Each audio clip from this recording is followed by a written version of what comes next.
honestly, Virginia Tech does an incredible job with all the programs that they have.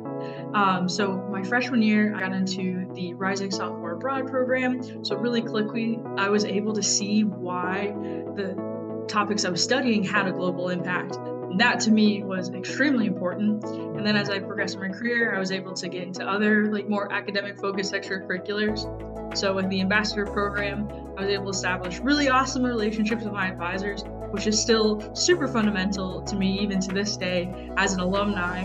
And so I believe that all the extracurricular programs that are more geared towards your academic experience have completely shaped the way I navigated my classes, as well as the relationship I maintained after I graduated.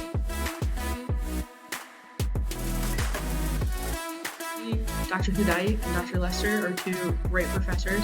I took Dr. Hudait's class as a fun class my senior year, and I definitely did not regret it at all, even though I wasn't focusing in semiconductors.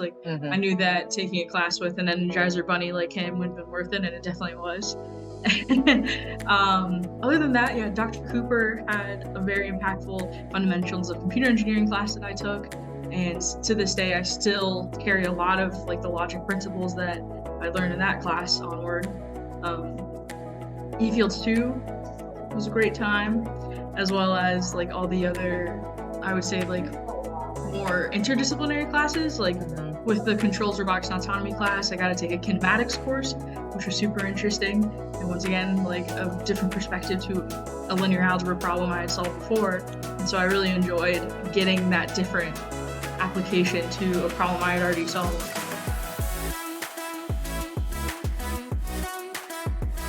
Academically, I would definitely say my senior capstone was definitely one of the best times I've had. I was able to do a robotic prosthetic ankle, which was a super good time with Dr. Leonessa. So it was a mechanical/electrical problem, and that was super interesting. And I really loved all the teammates I had. We worked really well together. It was definitely the definition of everyone keeping their head down, working really hard for a project. And even though with the coronavirus we weren't able to get all of our parts in and actually build it, but even the design phase, I feel like we worked really hard to set the foundation for a team that was able to execute that project in the following years, which was great. And even the project we did prior to that, the senior design lead as well as Dr. Leonessa, we all went to Brunei and got to do the BAT project, which I know that you talked about before. Yeah, that was super interesting. Just because instead of designing in Blacksburg, we got to take that project out into the world, and we got to present to U.S. diplomats, and we got to spend our time with other foreign representatives and present this global project that will probably have an impact on the way that Brunei outwardly presents themselves, because we were able to have an academic project that was so focused on the nature of their country.